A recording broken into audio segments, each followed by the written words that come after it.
Hello, everyone. Welcome back to the Driven Shot podcast, hosted by Omar Hawwash, myself, and Jamie Coles. Jamie, how are you doing? I'm good. I'm good. Three matches in 10 days. La Liga is well and truly back. I think Oh yeah, it's gonna be a long season if we keep this pace. yeah, I think so too. And I think with Marc Bernal, like the thing that happened yesterday, the incident, I think that pretty much shows what we're in store for if it keeps going like this. It's worrisome, and especially the ACL. I think that has to be the first thing we discuss, right? I mean, that's probably the big news, right? It's Yeah. seven players currently out through injuries. I think that's Yeah, it's ridiculous. It's such a high number too. And then you look at, I mean, for me, my main issue has been it was an issue, and then Hansi Flick said, "Oh, we don't need more midfielders. I think we're good." And then that happens, and you're like, "I think you do need just at least one more midfielder, because um, Eric Garcia is not a pivot. Straight off the bat, he's not a pivot. I mean, he could do a makeshift against lower league sides while he gets the hang of it, but he's never going to be a pivot that you would trust in a two pivot in a double pivot formation. For the big games at least. So yeah. I mean, and Christensen would be my option for that. Like with same, the national absolutely, side, he played that well, and I think he would probably be a fairly natural choice for it. yeah. No, for sure, for sure. I think so too, and I've always said it. I mean, ever since he joined Barca, I've said I would like to see him as a pivot, but I also think that given the injuries, Araujo is out. You've had to rely on Right. Kubarsi for how long, and he shows no signs of stopping. I mean, he's been absolutely Yeah, fantastic, he's still young as well, though. and He's still young. Like yeah, that's the thing, I start to worry when I see these youngsters that like they're playing so well and so strong and they're right? playing so much. And we've seen it. We've seen it with Ansu Fati. We're seeing it now with Marc Mhm. Bernal.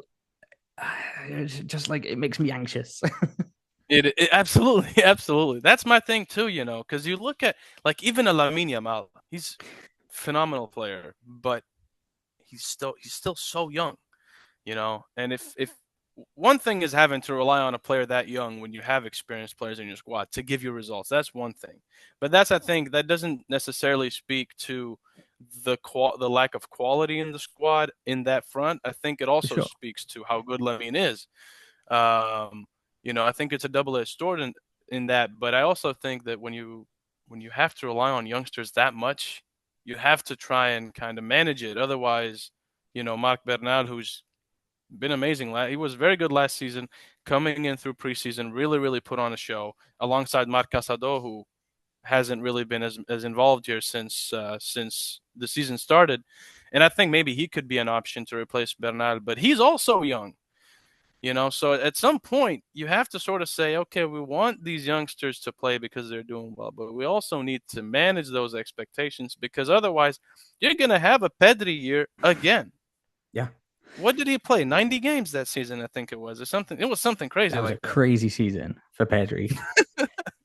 He was in the league, in the Champions League, in the Copa, in the Olympics, I believe, as well as was it the Olympics? He was in the And Olympics and it then must have been the the World Euros year as Cup, well. I think, or the Euros, yeah, yeah, yeah, yeah. So it's like, how much more can the player handle? And I think that should be the lesson to learn from. That should be the example that you don't want to repeat. But also, like looking at the squad, it's kind of hard not to. I mean, they're doing really well. And for me, like I I will be honest, I did not like Gerard Martin last night. I would have preferred Balde, but I also understand the reason for involvement of Gerard Martin and players like him. You want those youngsters to kind of get in the motions, get in the dynamics, sort of understand Flick's style now that he just came in, wants to implement his ideas. Yeah. But it's also worrying when you have that many youngsters that you're relying on this heavily because one of them gets injured. He's still very young.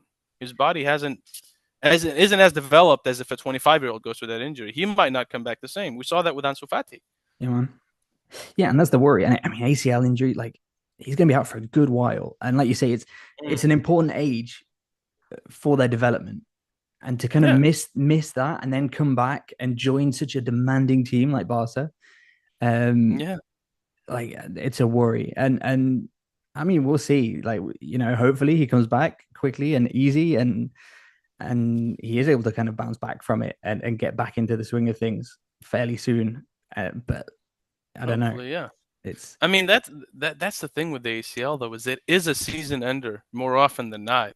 And I mean, even if he does come back, let's say he's fit again in 7 months, he still needs to go through recovery, recuperate fully, get back in the rhythm, and that's going to take some time. And then maybe we'll see him for 20 minutes in the last game of the season, something like that. Maybe he'll be ready for the last couple of games of the season, but then when you get ready at that point and you finish the season, that's it. There's yeah. no more games to play, So he's gonna get knocked out of the rhythm, and then he has to start and try again during the off season, unless there's some under 21, under 18 Olympics that he has to be involved in, or something like that.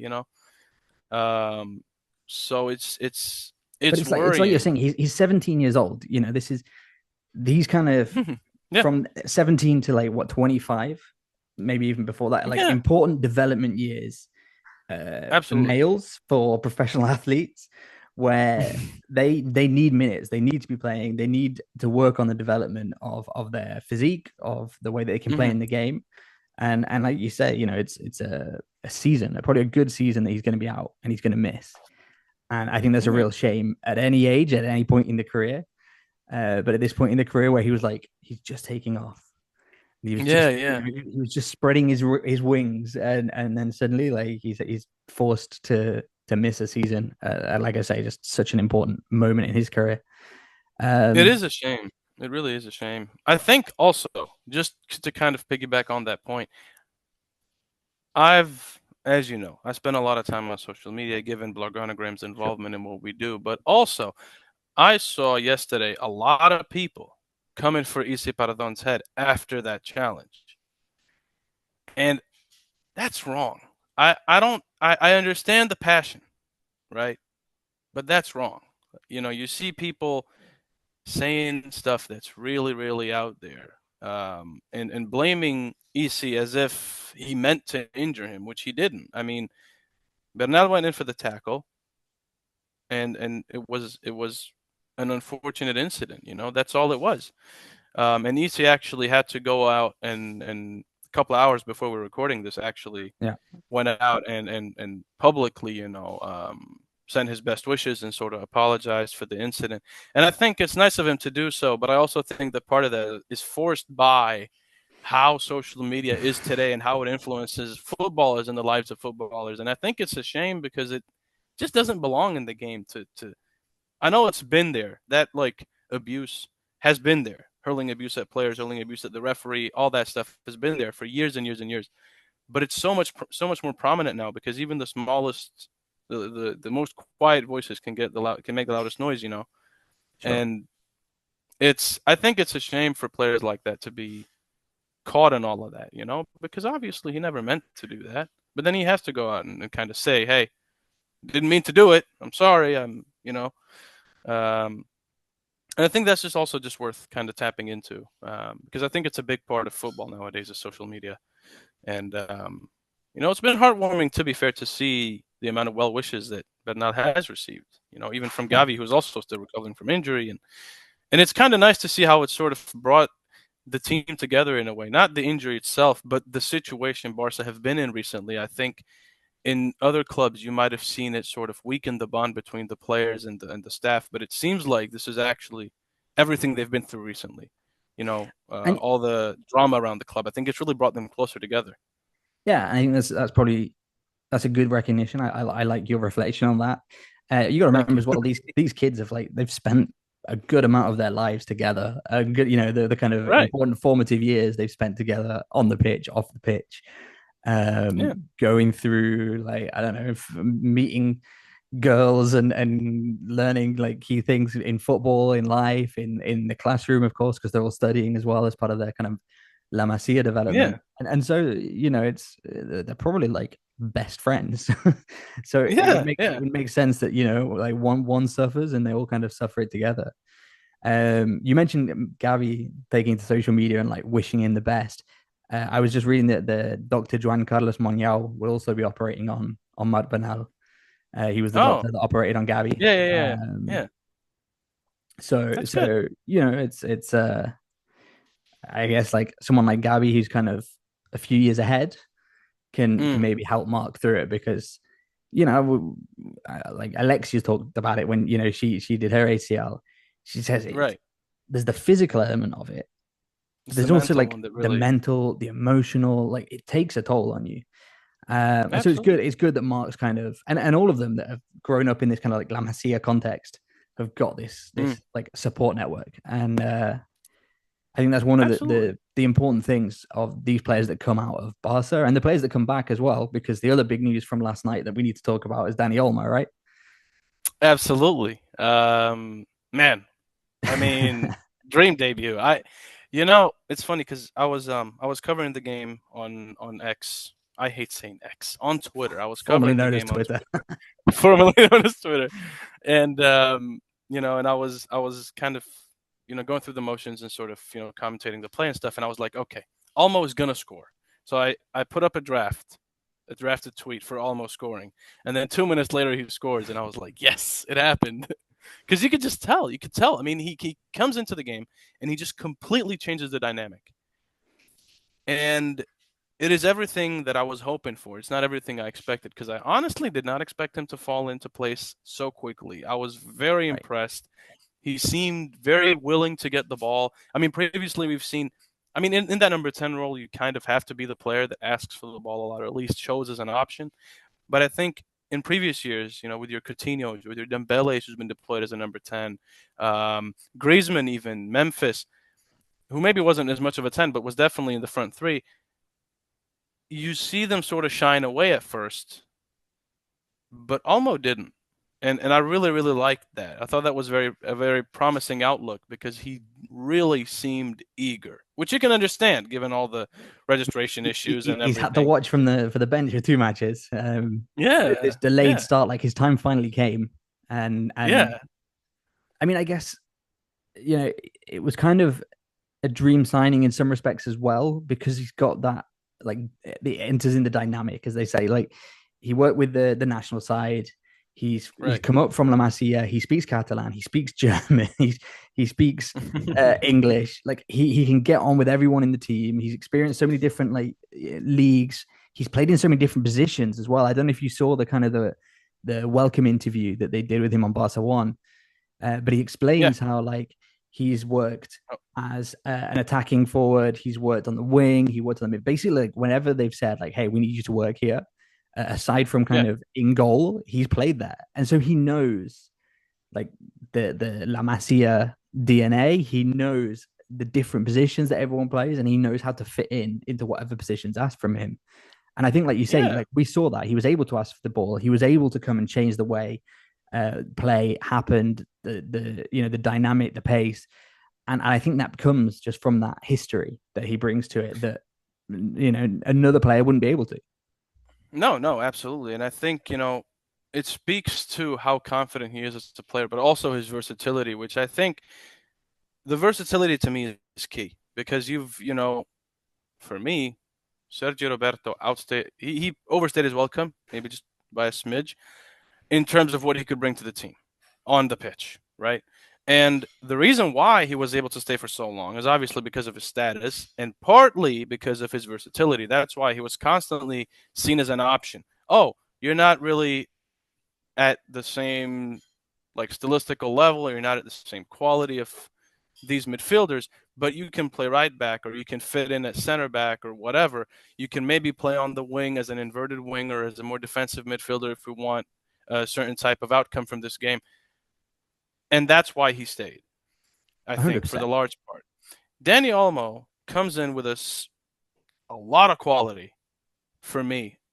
And he's shown it. He's shown it with Spain. He's shown it with Leipzig. Heck, I even think he's shown it. I'm pretty sure I saw some clips back when Teixeira was linked. Olmo was sort of linked back a couple of years ago, I think in 2017, 18-ish.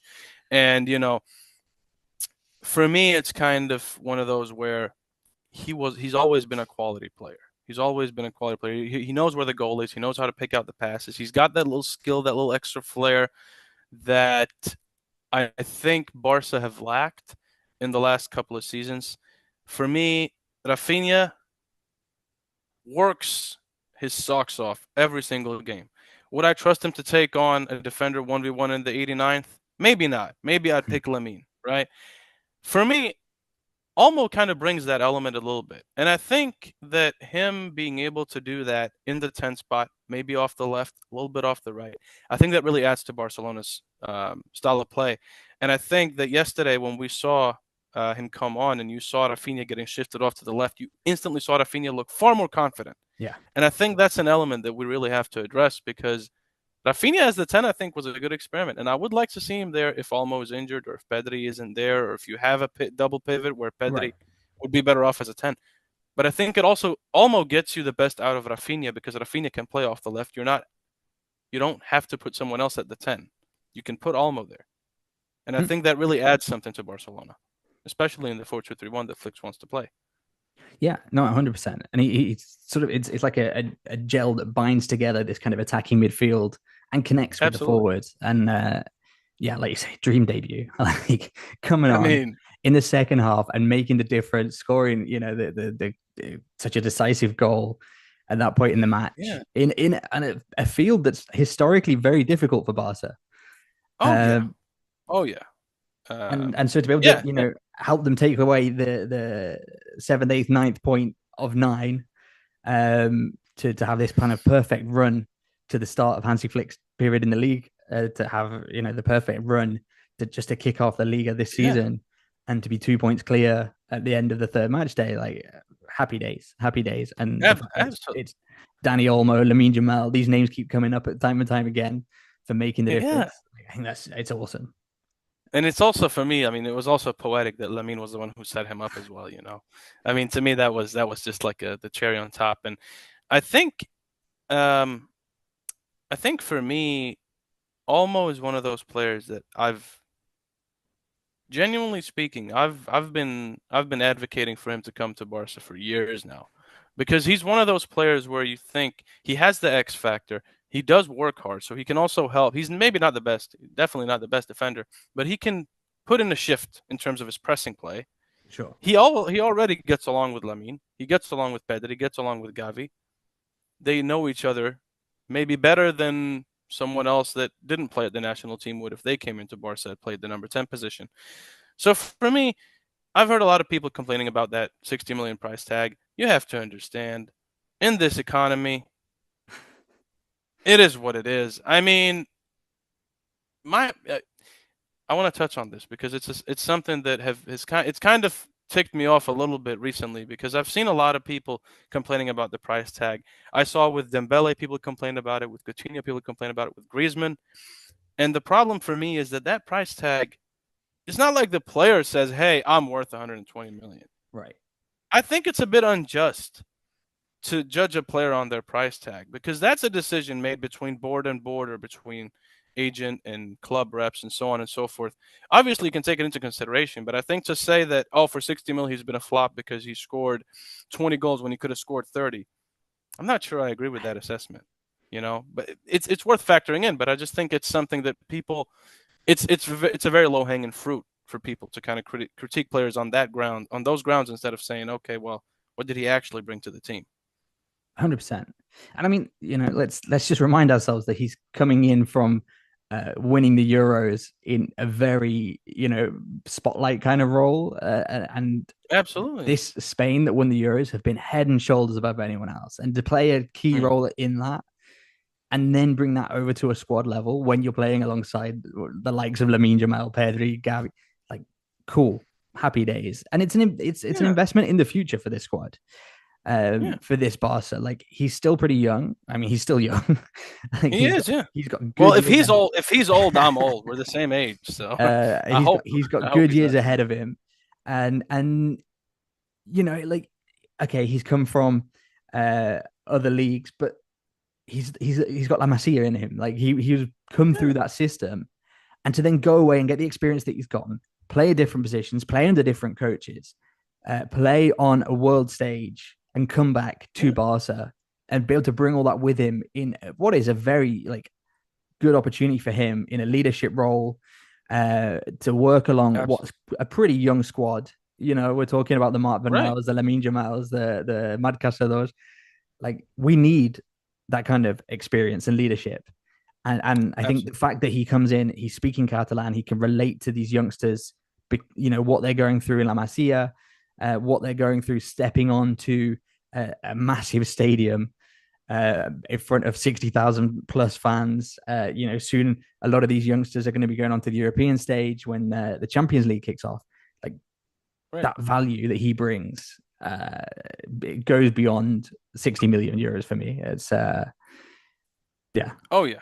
I think No, it's I think it's 100%. a great, it's like key signing in what's been a pretty difficult summer of for Barca on the transfer market, And that's and putting it to carry mildly that too, I and to make the debut that he made in that way, uh, like for me that makes like it set the stage. I hope it oh continues yeah. because we saw like João Felix last season. We've seen it with various Mm. players. They come in strong, like you know, I've just been signed by Barca. I'm going to come in and give it everything, and like I'm going to show what I'm worth. And then it like quickly tapers off. I Yeah. hope we don't see another case of that. I hope so too. And I think for me it's again touching back to the whole La Masia point, right? Because it's like you said earlier, Jamie, a lot of these players have grown up with each other or around each other. They've been through some of the same things. They know the values that Barca share, they know the values that Barca want in a player, they know what's expected of them in terms of playing style, quality, so on and so forth, right? So for him to come in with that background, yes, he's been gone for so many years, but he had that as part of during his formative years. That's where he was kind of Sure. growing, right? And then he went off to Dynamo and sort of did his thing there. Um, and I mean, look, this is a player who, against the Bayern Munichs, against the Dortmunds, against the big players in the Bundesliga and in Europe, consistently showed up.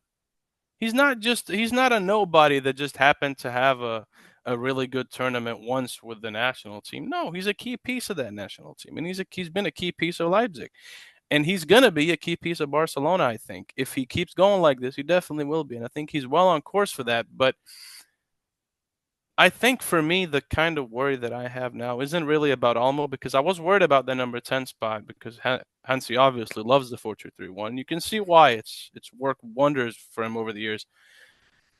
But I really do worry about that double pivot because Frankie, when he comes back, I don't really think he's going to be the same. I think he's not a hot and cold player, but I think he's had some difficulties over the years.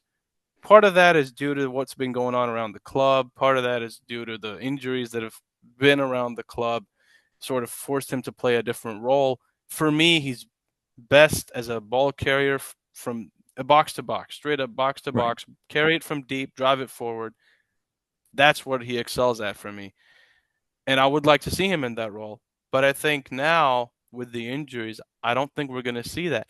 And that makes me fear that maybe come January, he might get shipped off somewhere.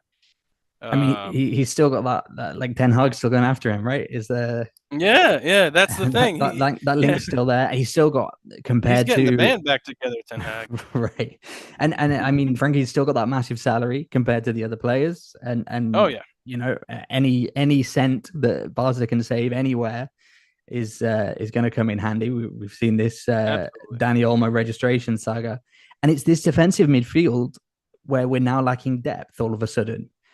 Mm, You know, Gundogan's leaving, Marc Bernal's injured. We've got Marc yeah, Castello.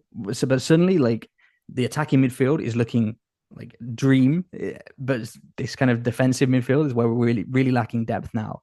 And like you say, this double yeah. pivot, it needs some strengthening from It somewhere. needs two players. It It needs needs two two players players, and right minimum, now I think Barca pretty minimum. much Like have zero and a ideally, half. you have three, and you can rest one every now and then. Yeah, um, exactly. And that's kind of the problem, right? Because for me, like, I'm looking at the attack. Lewandowski last year, statistically, good. yeah, Eye test, not so much. And he's at that age now where you could kind of go, okay, you know what, fair enough. You could maybe start thinking about hanging the boots. You've been around for a long time. You're unarguably one of the best strikers of this generation. I think for me, and even objectively speaking, I think the stats back that up. His longevity is second to very, very few, yeah. you know.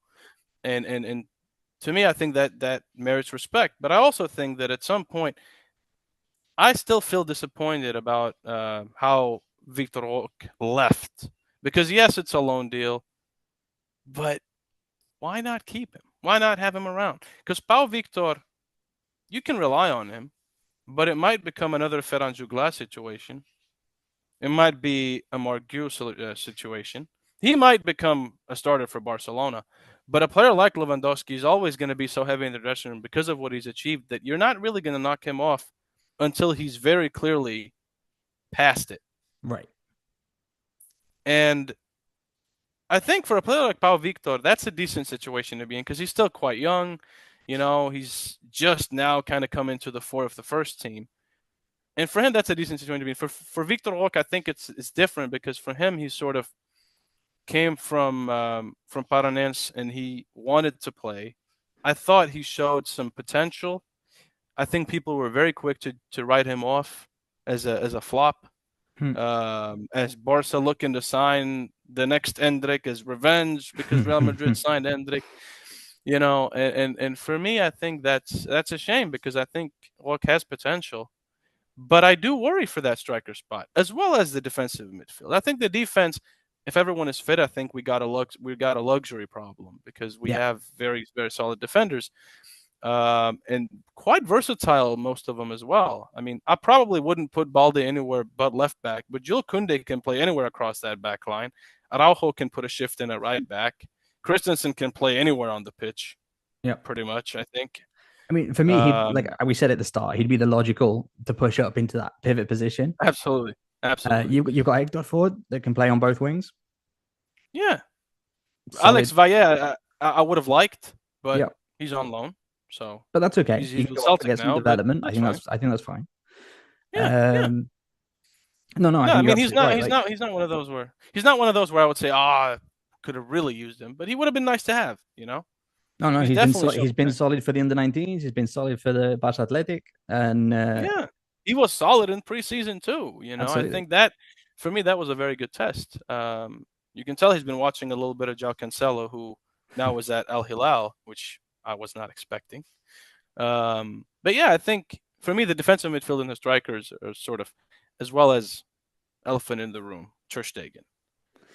I I'm slowly running out of words when it comes to this situation because I feel like there are keepers who are better shot stoppers out there. His distribution is good, obviously. Used to be one of the best. Now it just seems like at this point he's just lost his confidence. I'm not sure what it is, but he seems so like standoffish, you know? I mean, there's a lot of pressure on his shoulders as well, though, right? Like, he's been such a great goalkeeper. There's a chance now that he'll be called up for the national team for Yeah, with Germany Neuer retiring, yeah. with Neuer retiring. He's taken on the captain's armband at Barca. After like, there's a lot of pressure that is coming on him there. He's come from Absolutely. injury, but he's still a great goalkeeper. Like, he's still very reliable between the posts. And I'm reluctant to get caught into, like, be pulled into this debate. I've watched it on Twitter. I've watched from a distance. Personally, I'm reluctant to kind of get pulled into it because for me, I think he's still very reliable. What is worrying for me in the goalkeeper position for Barca is what happens when he decides that his time has come. Like, because we're not seeing many other, like, we saw Tenas get time when he was Mhm. out from the he had the operation last season. I thought Tennis did well, and then he went off to Paris. Right. So what You happens? know What happens is the question. exactly. So for me, why not get someone in? I think They, Mamardash really would have been great. Knows the league, yeah, been around for ages, class goalkeeper. Went to Liverpool, and why? I'm just not understanding why Barca aren't going for that because Ter Stegen is a good goalkeeper, no doubt, but he's clearly struggling, and maybe whether it's I don't think it's him being complacent. I think it's just that he can't at this moment maybe withstand all the pressure, which, as you said, is a lot. It's a lot to sure, handle.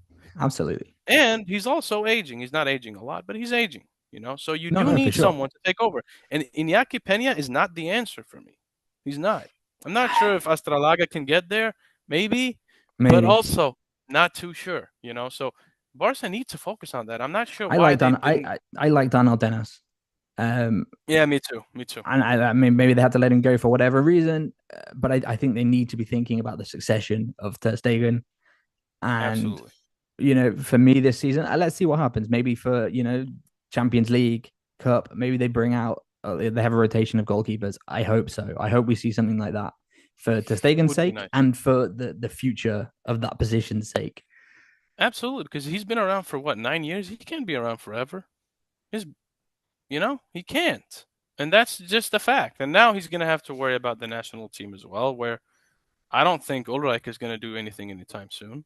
So it's gonna be Ter Stegen. He's gonna be the number one for Germany, and that's also gonna take a toll on his body. And he hasn't really had a rest. I mean, since Claudio Sure. Bravo left, he's pretty much been the number one guy the whole time. So it's I'm kind of worried. And we actually ran a poll, we ran a survey on this, and the answers I literally heard the names of goalkeepers that I haven't heard for 3 years and goalkeepers that I saw yesterday on TV. People have so many ideas for goalkeepers that Barca could at Right. least look into. And I just don't know why that's not being looked into because it doesn't necessarily mean that you're jeopardizing the captain's spot. You're looking out for him. You're saying, "Hey, look, Absolutely. Hey, when you think you it's need your to time take to a go, rest. So yeah, yeah, and again, like they did this. It was a big sit down conversation um with Ter Stegen and Zubimendi on mm, Barca One, and he talked about like how they need to bring in the new goalkeeper kind of early because a lot of mm, what goalkeeping's about is like the psychological battle, the fact that you're there on your absolutely, own. Any little error for you is very obvious to everyone else, and yes." you have to carry that kind of on your own as a goalkeeper. Like a bad pass from a left back or whatever, like is recoverable by the rest of the team, or maybe it leads to a goal or something. But like, whereas a But with goalkeeping you, mistake it's is you. massive.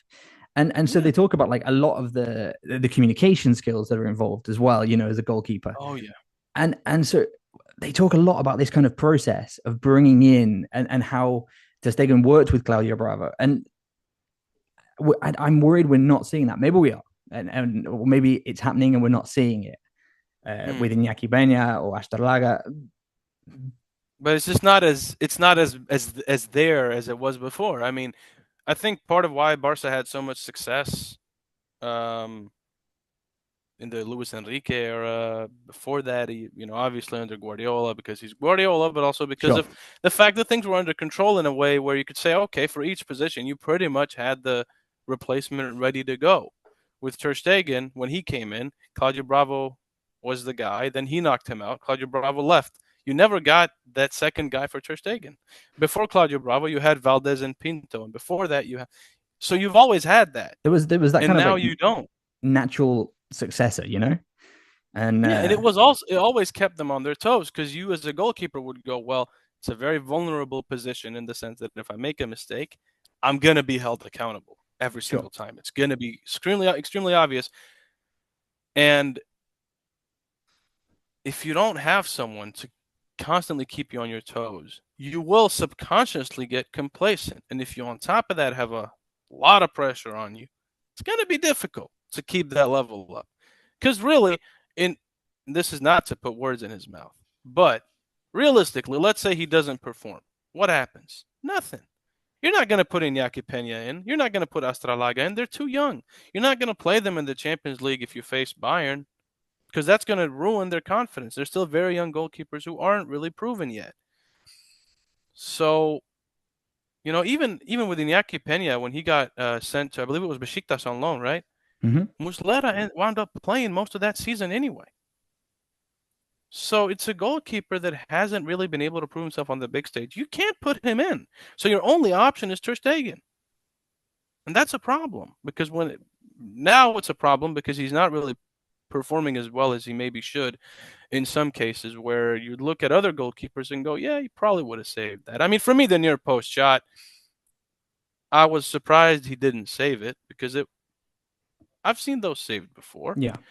But also, what happens if he doesn't? Absolutely nothing. They're not going to put anyone else in there instead of him. it'll So it become a does kind of problem. play. It's a factor. It'll become a problem when it becomes a problem. Like, when he's Hmm. forced to Yeah. take the bench one match Injury, for or example. injury, and suddenly like Barca will have to deal with this situation that they've kind of left the Yeah. door open to a little bit.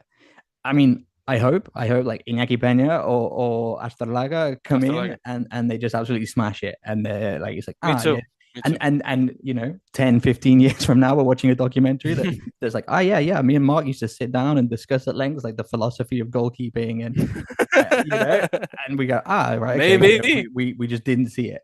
Um, Yeah, Time will tell. Time will tell. We've dealt with yeah, every inch of this new Hansi Flick side, aside from Hansi Flick himself. Um, absolutely. I'm just going to jump in and say Zoom's going to kick us off in 60 seconds. Yeah. So let's wrap it up. We'll discuss Hansi Flick in great length next time, which will most likely be sometime after the game against Real Valladolid at some point. Yeah. Thank you all for tuning in. I've been Omar Hawwash. He has been Jamie Coles. This has been The Driven Shot, and thank you for your time. It's been a pleasure. Let's do it soon. Likewise. Yeah, absolutely. Take care, man. Hello. Adieu.